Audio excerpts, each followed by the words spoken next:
Donc, bonjour à tous et bienvenue sur ce live qui va servir à répondre à vos interrogations, principalement pour ceux qui veulent s'inscrire à l'UMEFE pour l'an prochain. On va faire ça en deux parties. La première partie consistera à répondre aux questions les plus fréquentes et les questions qu'on a le plus souvent. Et ensuite, on passera aux questions que vous pourrez mettre dans les commentaires au cours du live.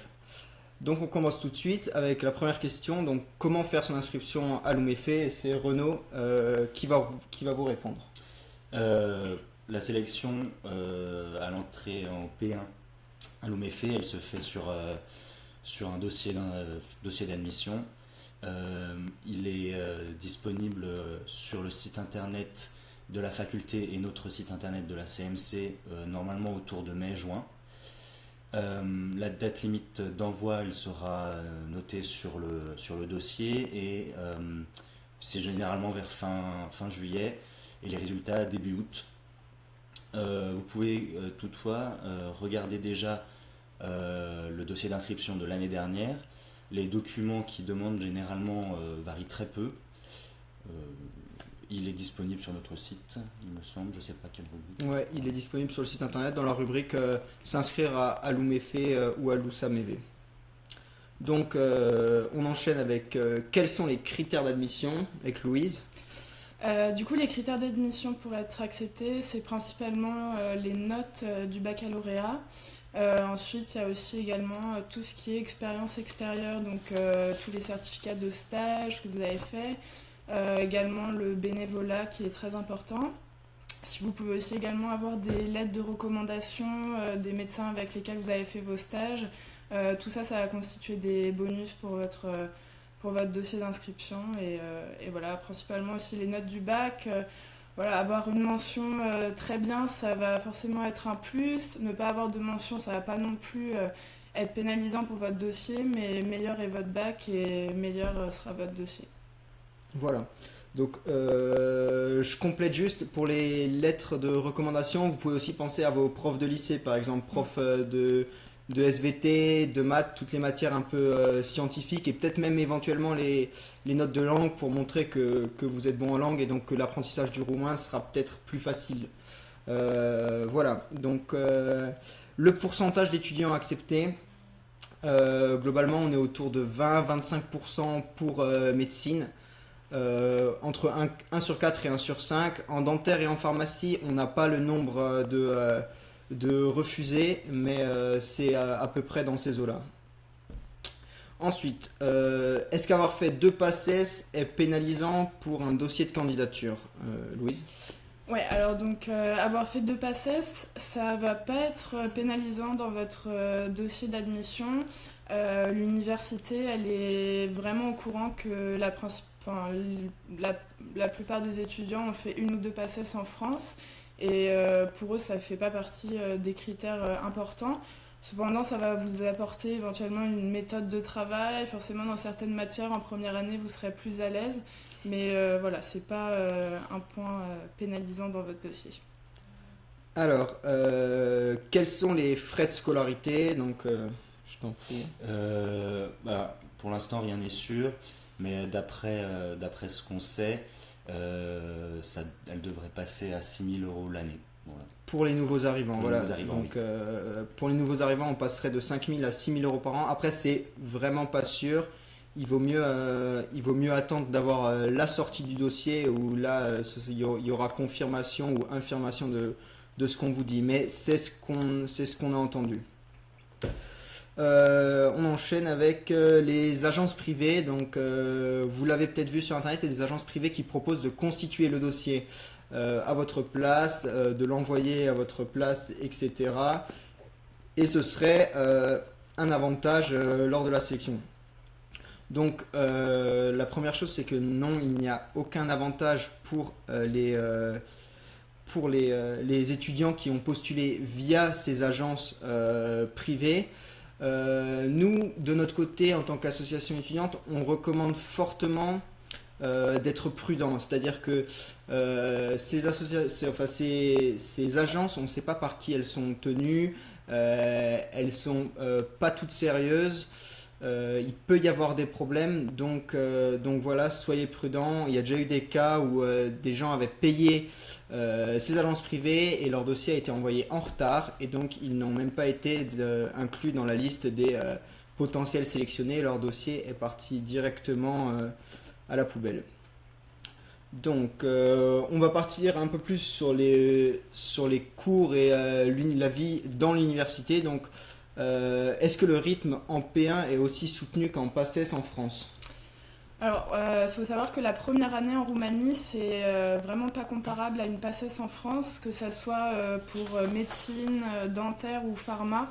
Voilà, l'idée principale de l'année, c'est vraiment de vous apprendre ce qui vous est utile dans vos études de médecine.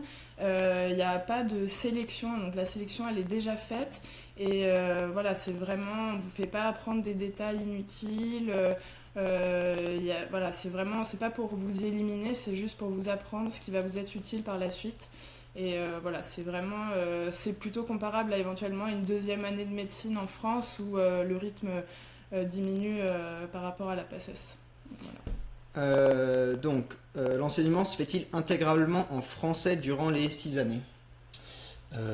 Oui, il se fait en français pendant les 6 ans. Juste à partir de la 4e année, donc pour les médecines, vous avez des stages en hôpitaux et c'est sûr, c'est plus agréable de bien pouvoir parler avec eux, donc en roumain.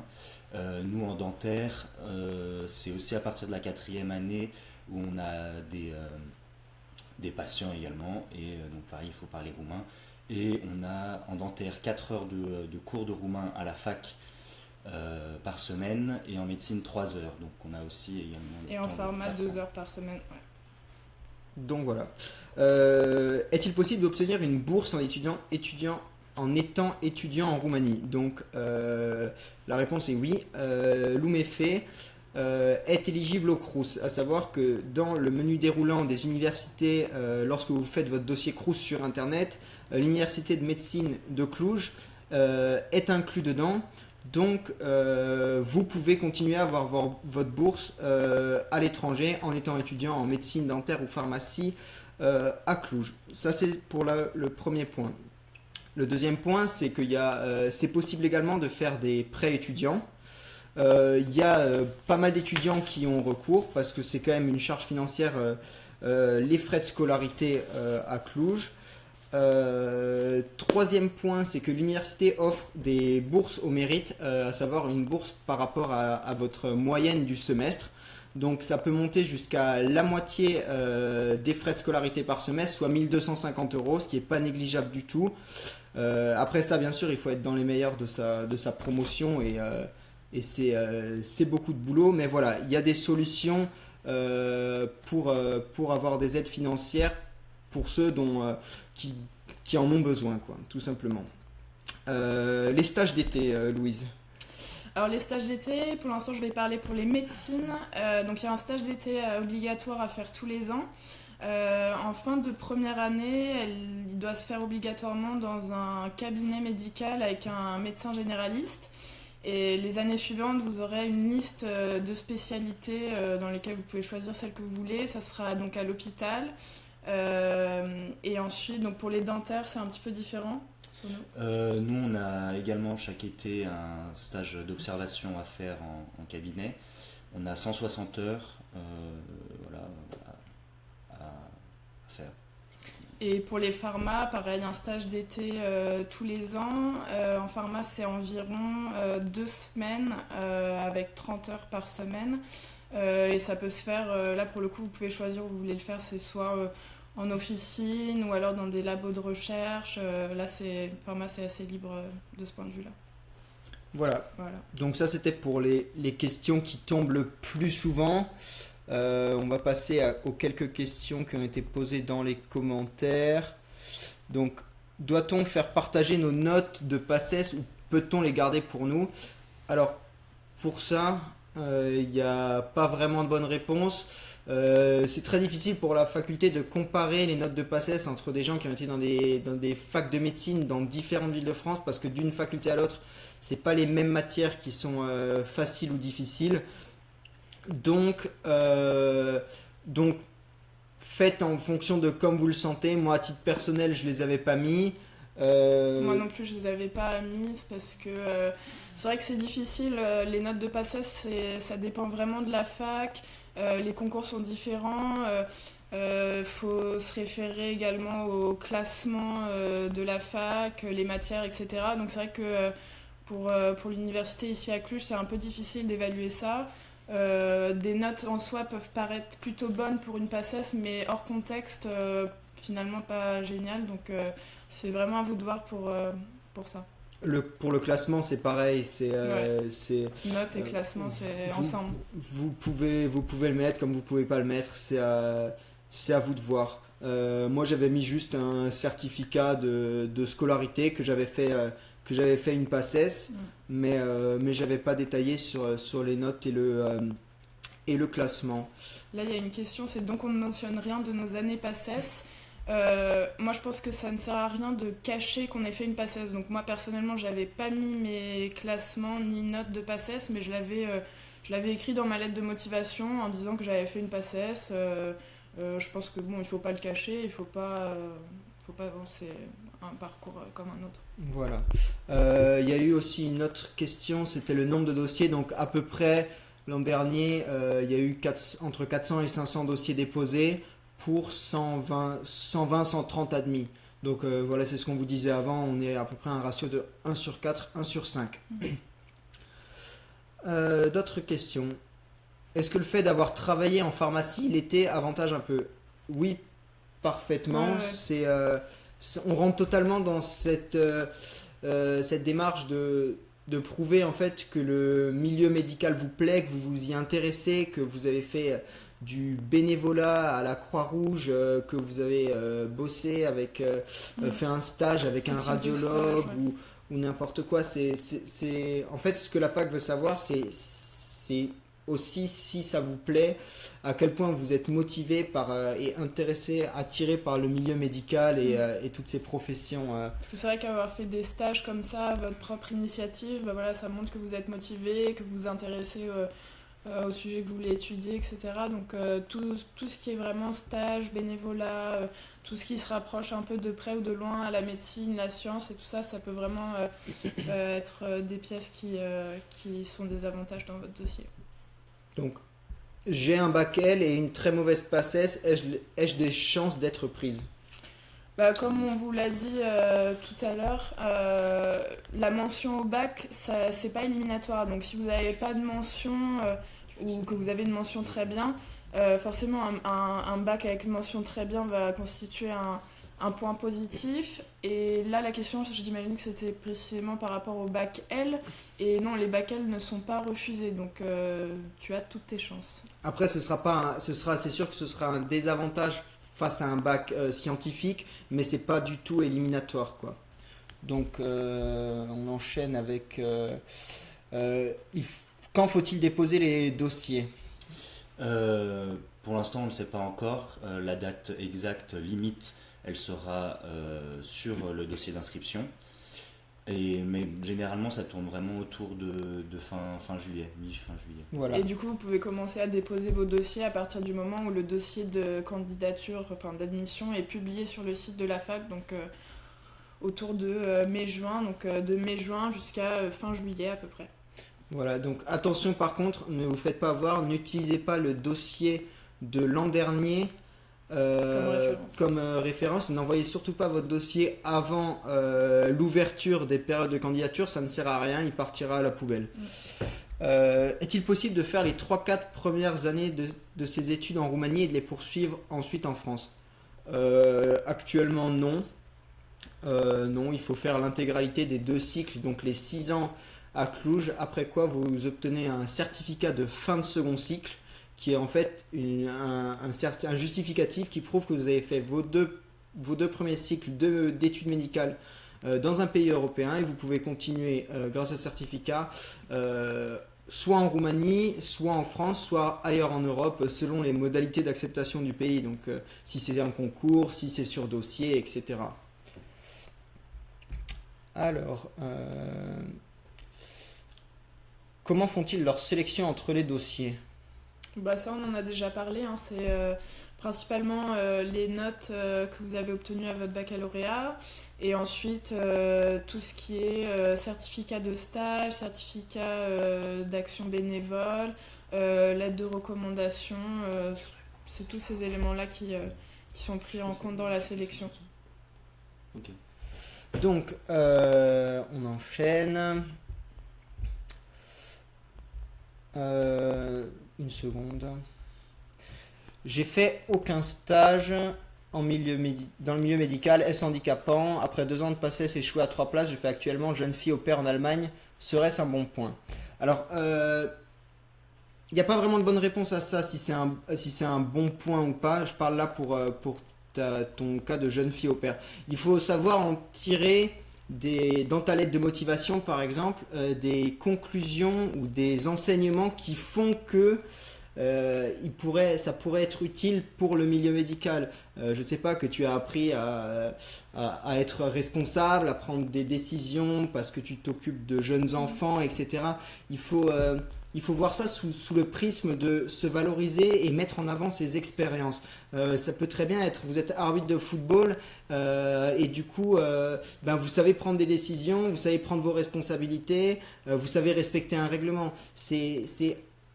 Il faut se servir de ses expériences personnelles pour mettre en avant son profil. Après, pour tes stages dans le milieu médical, oui, c'est pas un.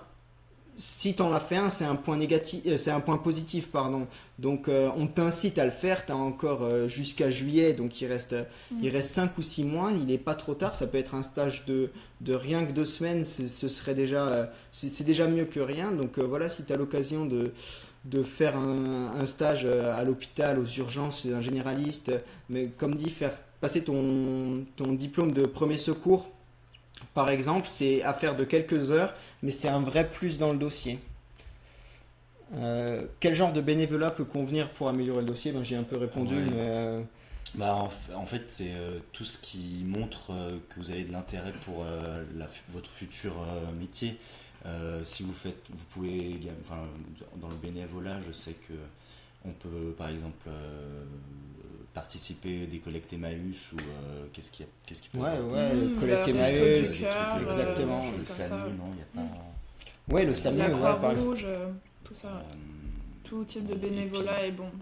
Et il me semble aussi que, par exemple, si vous avez si vous avez votre diplôme de premier secours, moi je crois que moi je l'ai mis dedans Ouais. parce que je sais qu'ils aiment un peu, ils aiment savoir ce que vous avez fait, quoi. Voilà. Est-ce que seul le bénévolat dans le domaine médical, donc bon, toujours des questions sur le bénévolat. Je pense qu'on a un peu fait le tour. Quels sont les meilleurs résultats à l'ECN français obtenus par des étudiants de Cluj? Alors, le meilleur résultat, c'est un étudiant qui a fini 169e à l'ECN 2015, si je me trompe pas. Lui, c'est vraiment l'étudiant qui a fait le meilleur classement pour le coup. Est-il possible de faire un transfert à partir d'une autre faculté en Ukraine? Alors, si vous voulez faire des transferts à partir d'une autre université, malheureusement, c'est plus possible maintenant. Si vous voulez venir à Cluj, il va falloir faire l'inscription en première année comme tout le monde, et malheureusement, il n'y a pas d'équivalence possible avec des pays à l'international. Faut-il joindre une lettre de motivation au dossier? Ouais. Oui, c'est une pièce. Ça fait partie des pièces obligatoires du dossier, et je pense que c'est vraiment une pièce très importante. Ça permet vraiment aussi à la fois d'expliquer votre parcours, de montrer votre motivation, quelles sont les raisons aussi pour lesquelles vous voulez venir, montrer que vous êtes prêt à venir à Cluj, et voilà, faut montrer que vous en avez envie et que c'est vraiment quelque chose que vous voulez. Donc très important, la lettre de motivation, en effet. Alors le dossier d'inscription, on vous invite à aller le voir, il est sur notre site internet cmcluj.fr. On vous mettra le lien dans les commentaires à la fin du live, mais il est vraiment précis sur les documents qui sont importants et qui doivent constituer le dossier. Donc normalement vous ne pouvez pas vous tromper si vous êtes un peu attentif. On peut donc passer les ECN avec les Français? Oui. Oui, il n'y a pas d'autre réponse. Après la 6e année, c'est totalement possible. Euh, Comment vivez-vous votre expatriation en Roumanie? Est-ce difficile? Y a-t-il une période d'adaptation? Je te laisse commencer. Alors non, c'est pas difficile, mais c'est sûr, il y a une période d'adaptation plus ou moins longue. Mais c'est aussi pour ça que la CMC, on organise avant la rentrée donc un séminaire de pré-rentrée pour aussi favoriser cette adaptation à une nouvelle vie. Euh, ouais. Bah oui, enfin, on s'adapte tous plus ou moins vite, mais je pense que Cluj, c'est quand même une ville hyper accueillante. C'est un quart de la population à Cluj sont des étudiants, donc la ville est très dynamique. Il y a beaucoup d'événements qui sont organisés dans l'année, donc franchement, c'est vraiment une ville très sympa, une ville très étudiante. Donc là-dessus, je pense qu'il n'y a pas vraiment de souci. Alors, pour les citoyens non européens avec un diplôme européen à Cluj, est-ce que c'est possible de présenter le CN? Oula, c'est une question complexe et je t'avoue que je connais pas la réponse. Je pense qu'il doit y avoir certaines conditions, mais je les connais pas. Je les connais pas.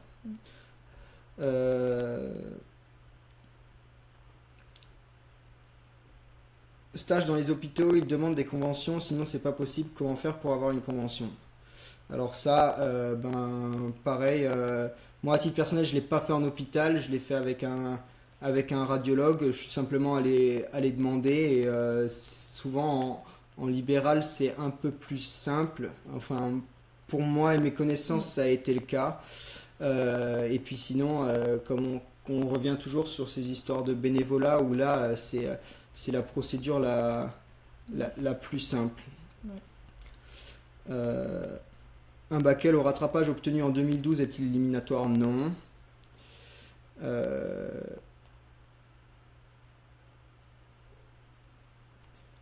Comme tu as dit que tu as mis ton diplôme de premier secours, c'était un document demandé ou tu as mis entre les papiers?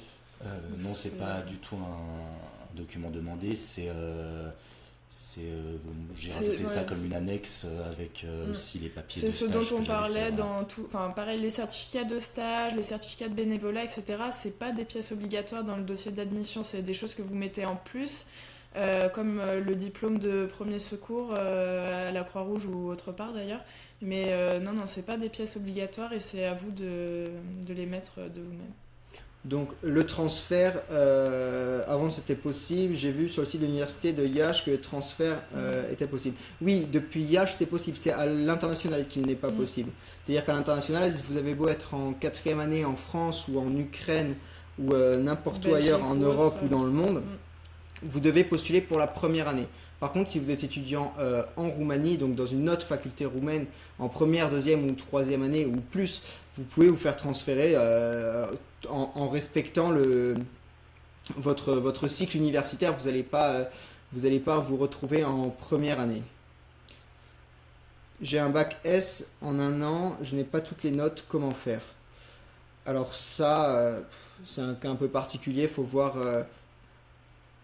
auprès de ton lycée pour essayer de récupérer tes bulletins. Après, pour les étudiants qui sont encore là en terminale et donc qui n'ont pas encore passé leur bac, il faut savoir déjà que le dossier d'admission, donc la limite c'est vers fin juillet, donc normalement vous avez déjà récupéré vos notes du bac.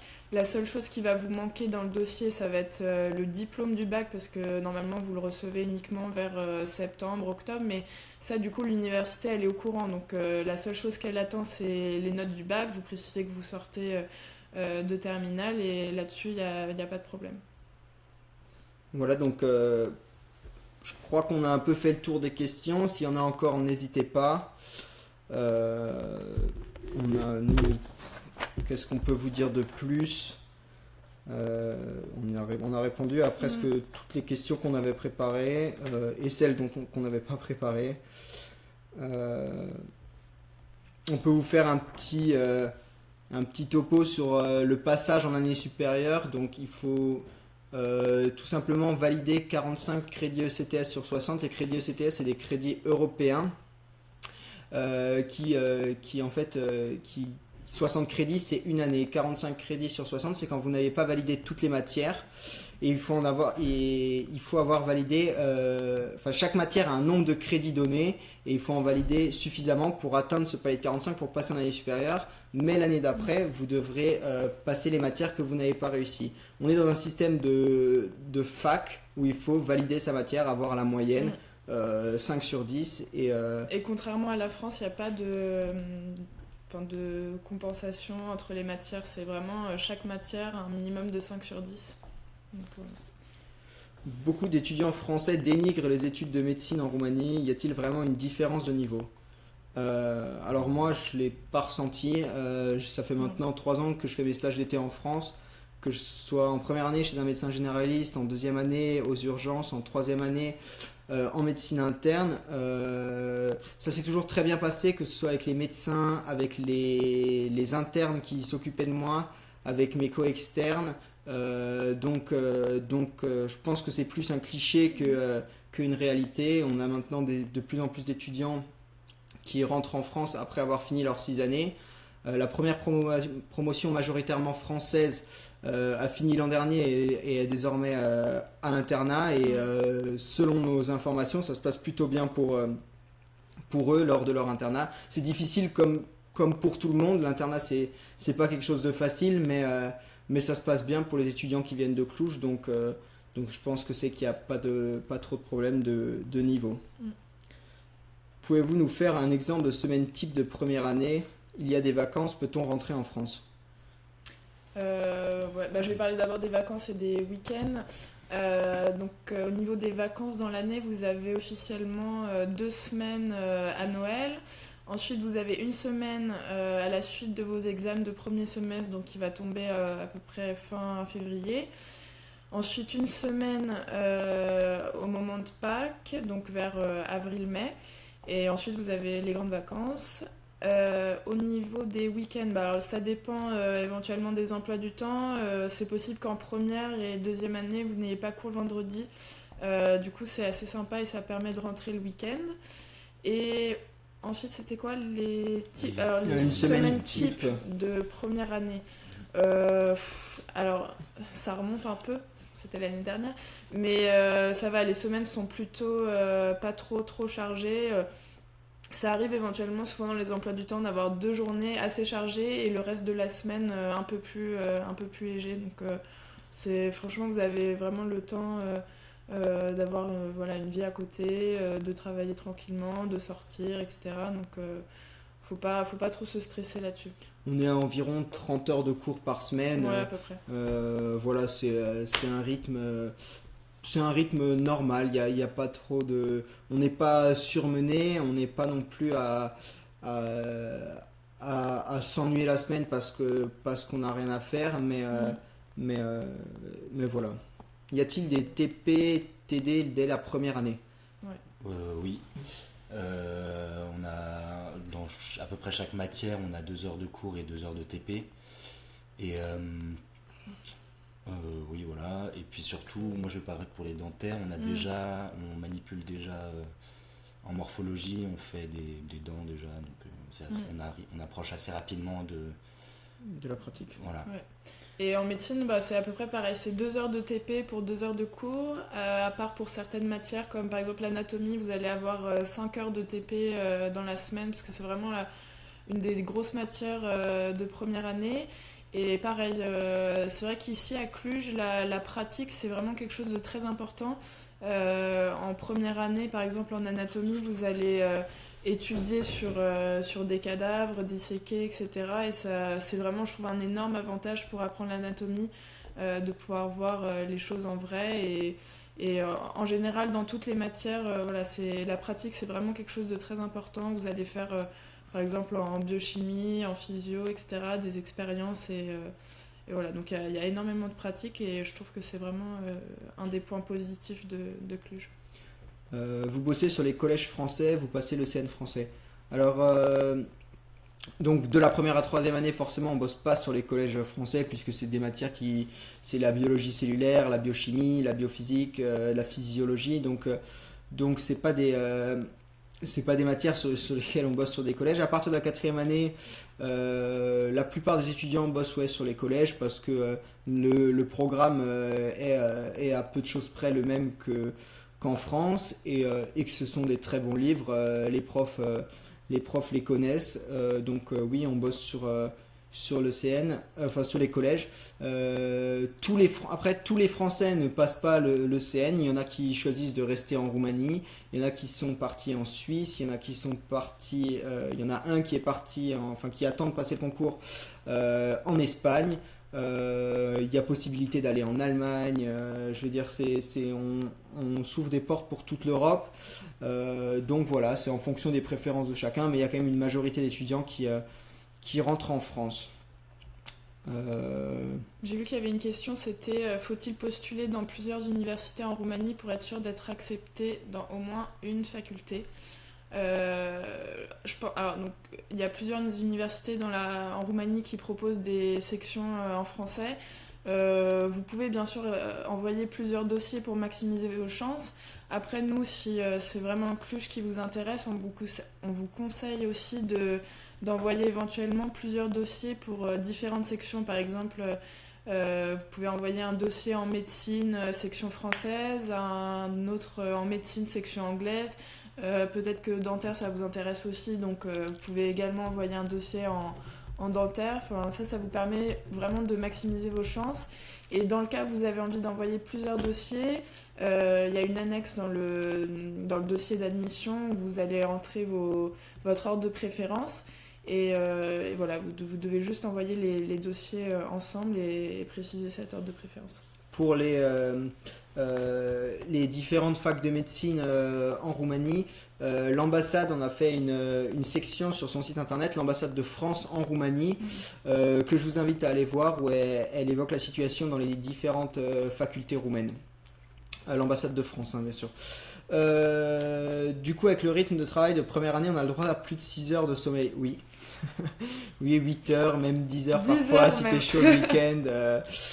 Non, il n'y a pas de souci. C'est un rythme de travail normal. Après, en session d'examen, c'est sûr que c'est plus intense, c'est plus fatigant. C'est une période qui est un peu plus difficile. Mais on n'est pas à un rythme de passesse où chaque heure peut compter. Ouais. On peut se permettre des grasses mat le week-end. Combien coûte l'inscription? Donc on y a déjà répondu, mais... Moi j'ai répondu aux frais de scolarité qui devraient être de 6 000 €, mais l'inscription, les frais je ne sais de dossier. pas. Alors les frais de dossier, ils étaient de 250 € par dossier l'année dernière. C'est possible que ça soit pareil cette année, mais s'il y a des changements, ça sera indiqué dans le nouveau dossier d'admission. Donc à vous de vérifier ça cette année quand ils seront publiés. Et aussi, si vous déposez des dossiers pour médecine française, médecine anglaise, à chaque fois, il faut aussi repayer les frais de dossier. C'était par exemple 250 € par dossier de candidature. Donc voilà. Voilà. Bon, bah, comme dit, si vous avez encore des questions, posez-les dans les commentaires. C'est plus 1 000 € les frais de scolarité? Non. Enfin, selon nos informations, pour les nouveaux arrivants, ça passerait à 6 000 € par an. Mais on vous conseille vraiment d'attendre la sortie du dossier d'admission pour avoir la confirmation officielle. Voilà. Donc on a... C'est quoi la différence entre la section A et B? Je ne sais pas de quoi tu parles. Peut-être section anglaise et section française, je sais pas. Ouais, bah il y a tout simplement une section francophone, une section anglophone. Si tu parles des séries, c'est juste que la promotion des nouveaux admis a été coupée en deux. En médecine, ils étaient 120, ils sont en deux séries de 60, c'est deux classes en gros, deux promotions distinctes, ils n'ont pas les cours en même temps. C'est tout. Pour ceux qui sont actuellement en terminale, c'est normal. Enfin, la faculté sait qu'on a le diplôme du bac seulement en novembre, il me semble. Mais par contre, comme la date limite pour déposer votre dossier, c'est généralement fin juillet, vous avez déjà vos notes que vous pouvez joindre. Et pour le diplôme, il faudra le ramener plus tard après les Mais vacances. précisez juste dans votre dossier d'admission que vous sortez de terminale et la fac est au courant, donc joignez juste vos notes du bac et le diplôme il viendra plus tard si vous êtes accepté lors de l'inscription finale. C'est ça, vous aurez déjà le relevé de notes. Mhm. Trouver un logement, est-ce que c'est facile? Franchement, oui. Après, Ouais. c'est sûr qu'en début d'année, quand toutes les premières années arrivent, ben, il y a du monde, ça se bouscule un peu au portillon. Mais bon, il y a pas de souci. Je veux dire, avec les agences, ils ont l'habitude des étudiants étrangers qui arrivent en septembre. Donc voilà, en général, ça se passe bien. Quelles sont les modalités d'inscription? Je t'invite à re-regarder la vidéo parce qu'on en a déjà beaucoup parlé et à aller sur notre site internet pour trouver le dossier des années précédentes pour te faire une idée. Donc des conseils dans la recherche de logement, bon ben ça, vous avez le temps. Ça se recherche surtout au niveau des agences immobilières, hein. C'est ce qu'il y a de plus simple et c'est ce qui marche le mieux. Les frais de scolarité, on en a déjà parlé. Est-ce que c'est bien ou pas de mettre le diplôme de la JAPD dans le dossier? Ben, moi, à titre personnel, je l'avais mis. Je sais qu'il y avait ce diplôme de premier secours de la JAPD. Je me suis dit que ça mangeait pas de pain de le mettre. Bah, si vous avez fait une formation au premier secours avec la Croix-Rouge, mettez plutôt le diplôme de la Croix-Rouge directement. Vous pouvez mettre les deux. Oui, vous pouvez mettre les deux, mais sinon, oui. Tout ce qui a un peu un rapport de près ou de loin avec la médecine, donc là, notamment le diplôme de la JAPD, allez-y, mettez-le dedans. C'est comment les hôpitaux de Cluj. Donc, bon, c'est des hôpitaux qui sont en général un peu moins équipés que les hôpitaux français parce que c'est tout simplement un pays qui économiquement est un peu plus faible que la France, donc il y a un peu moins d'équipements, il y a moins de scanners, etc. Mais c'est pas dérangeant au niveau des stages. Je veux dire, on apprend l'imagerie, on apprend la sémiologie, on assiste à des biopsies. Enfin voilà, je veux dire, on a ce qu'il faut pour apprendre. C'est pas le tiers-monde avec des hôpitaux qui sont vraiment très très peu équipés. Je veux dire, ça se passe plutôt bien. Le coût de la vie à Cluj. Oui, je t'en prie. Bah après ça dépend un peu de votre budget, etc. Mais c'est sûr que la vie en Roumanie ici est quand même moins chère qu'en France. Donc je sais pas qu'est-ce que... Ça dépend pour quel service. Alors, ça dépend aussi où est-ce qu'on... Par exemple, pour les courses, ça dépend où on va faire les courses. Ouais. Après... Il y a moyen de s'en tirer, en fait, pour bien moins cher de la France, Ouais. si on fait attention. Je veux dire, des appartements, un petit studio, pas trop dans le centre, ça peut commencer à 150-200 euros par mois. Mais après, Après, ça dépend du luxe entre guillemets et du confort que vous recherchez. Vous pouvez très bien trouver un appart à 600 euros par mois, mais après ça dépend de tout un chacun. Et pour la vie de tous les jours, ça dépend si vous allez.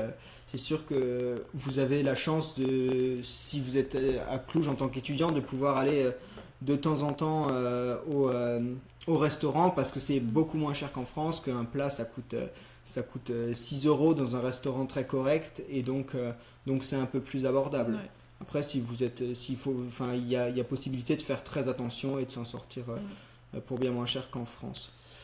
Pour revenir au prix des logements, il y a aussi la colocation qui est une très bonne alternative pour avoir des plus grands appartements et à un prix plus petit. Voilà. Combien y a-t-il de place? Non, est-ce qu'on vient en colocation? J'ai vu la question avant. Moi, à titre personnel, oui, je vais en colocation. On est deux, du coup, on a un appartement, 2 chambres, un salon et une salle de bain. Moi, pareil. Moi, je suis pas en colocation, j'habite seule. Pareil, dans un 2 pièces dans le centre et c'est parfait. Voilà. Alors, c'était quoi la question que tu avais vue? Combien y a-t-il de places? Combien y a-t-il de places? On n'a pas encore le nouveau nombre de places pour l'année qui vient. Ce sera probablement comme l'an dernier, donc 120 places en médecine, 50 en dentaire et 70 ou 80 en pharmacie. Avez-vous dû faire une équivalence de vos notes pour la Roumanie? Non. Non. En tant que Français, il faut juste aller dans votre mairie et faire des copies certifiées conformes, c'est-à-dire que à la mairie, ils vont vérifier que les copies sont bien identiques aux originaux. Ils vont mettre un tampon dessus, une signature et ça se limite à ça. Le roumain est-il facile à apprendre? Moi je trouve assez, en fait c'est une langue latine, Ouais. donc on n'a pas un nouvel alphabet à apprendre, et puis Finalement, après, je trouve que c'est une langue, quand on la lit sans forcément l'avoir appris avant, on peut quand même déjà reconnaître certains mots, etc. Après, c'est sûr que en étant en section française, moi en tout cas en médecine, on a 3 heures de cours par semaine. C'est vrai qu'il faut s'y mettre quand même, il faut mettre du sien, et il faut s'y mettre dès le début, parce que c'est vrai que finalement, on a nos cours qui sont en français, on a nos amis qui sont français, on est un peu autour de roumain quand on sort, etc. Mais le vocabulaire de la vie de tous les jours, il vient rapidement, mais pouvoir vraiment tenir une conversation en roumain, là c'est vrai qu'il faut faire l'effort de vraiment s'y mettre dès le début. Mais sinon, ça reste une langue plutôt facile à apprendre. Ouais, il y a des endroits pour s'amuser à Cluj. Oui, la vie étudiante à Cluj est très agréable. C'est une ville européenne, c'est une ville de 300 000 habitants, de 400 000 habitants avec 100 000 étudiants. Donc il y a des bars, des boîtes, des restos. Donc il y a de quoi faire au niveau vie étudiante. Vous ne serez pas dépaysé par rapport à la France. Y a-t-il des bourses? Donc pareil, je t'invite à regarder la vidéo, on en a déjà parlé. Oui, il y a des bourses et puis on a un peu plus détaillé ça un peu plus tôt dans la vidéo. Y a-t-il des logements universitaires et un restaurant universitaire? Qui y va? Oui, alors il y a un restaurant universitaire dans la rue principale de l'université. Je connais pas le prix du repas. C'est vraiment pas cher, le repas il y en a pour 2 euros à peu près. Et c'est l'équivalent d'un restaurant Crous en France. Voilà. Ça ressemble. Et de la purée, de la viande, enfin je veux dire c'est assez classique. Oula. Alors, autre question. les redoublements. Ouais, On peut parler des Ouais. redoublements. il y en a qui redoublent, oui. Oui. On a déjà parlé de comment passer à l'année d'après. Il faut avoir 5 de moyenne et valider un certain nombre de crédits. 5 sur 10. 5 sur 10 à chaque matière. Combien de taux de réussite sur les 120 prix en médecine? Je sais pas, vous avez eu combien de redoublants? Nous, on n'en a eu aucun. On en a eu un, mais c'était pour une raison exceptionnelle que je ne communiquerai pas. Ça dépend des promotions. Moi, dans ma promotion, il y en a eu 3 ou 4 en première année, 1 ou 2 en deuxième. Ça dépend vraiment des promotions. Après, ouais, il faut savoir que le redoublement, c'est vraiment des cas. Je veux dire, quand on rate un examen, par exemple, dans la session d'examen normale, on a quand même 2 possibilités de rattrapage l'été.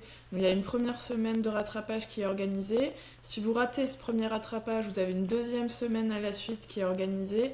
Et là, si vraiment vous ratez encore une fois ce rattrapage-là, vous devrez passer cette matière l'année suivante.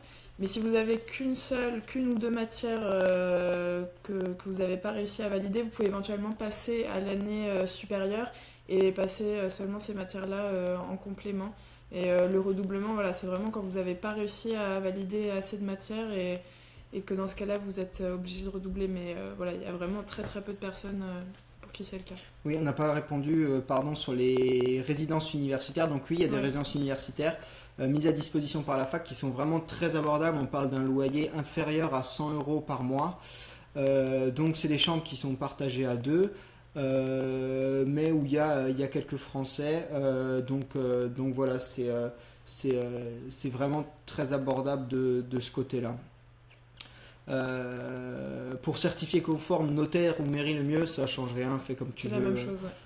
Si tu as envie d'aller chez le notaire, va chez le notaire. Si tu préfères la mairie parce qu'il y a plus d'ambiance, sois chaud, chauffe-toi. Mais ça, c'est comme tu préfères. Vous côtoyez les vétérinaires? Oui. Notre association représente aussi l'université de médecine vétérinaire. Donc on voit beaucoup les vétérinaires. Là, pour le coup, ce live ce live ne leur est pas destiné, mais il y a aucun souci, on échange, on les voit souvent.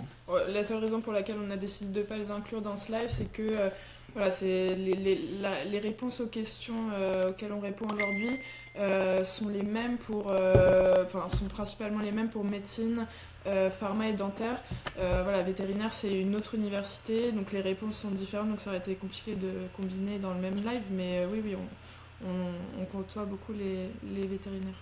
Comment se font les examens QCM? Oui. Jusqu'à l'année dernière, en tout cas pour médecine, il y avait du rédactionnel aussi. Maintenant, ils sont en train de passer à du, ils vont tout passer en QCM, à du tout QCM. Donc voilà, après, à partir de la 4e année, il y a quand même quelques matières où il y a un peu de rédactionnel pour des cas cliniques, etc. Mais c'est majoritairement du QCM en dentaire, je pense. On a... non, c'est du QCM. QCM aussi. Généralement, c'est QCM avec 2 ou 3 questions rédactionnelles plus précises sur un sujet donné, quoi. Voilà. Et il y avait une question juste avant sur le partage des notes, 10% contrôle continu, 40% oraux et 50% l'écrit.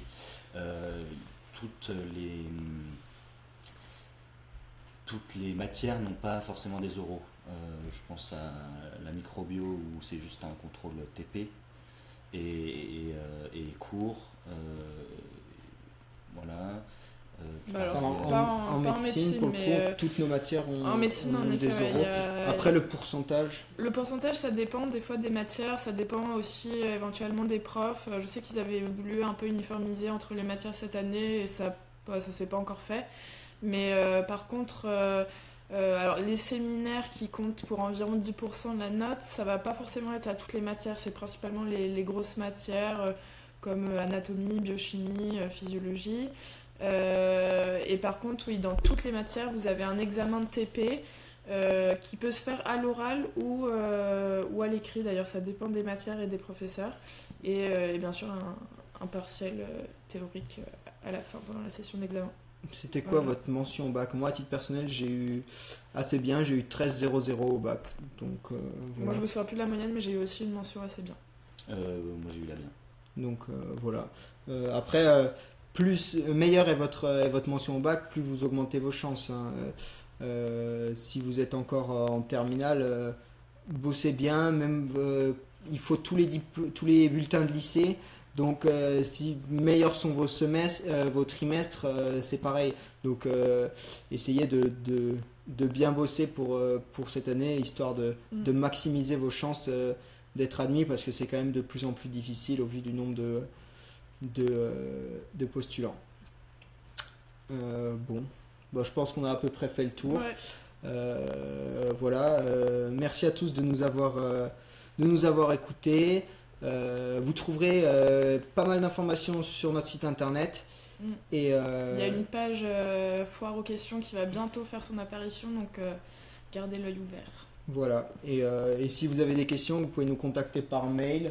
Vous tomberez sur Renaud, le secrétaire général, à contact@cmclouche.fr. Ou même directement sur notre page Facebook en message privé. Exactement. Bon, merci à tous. Au revoir.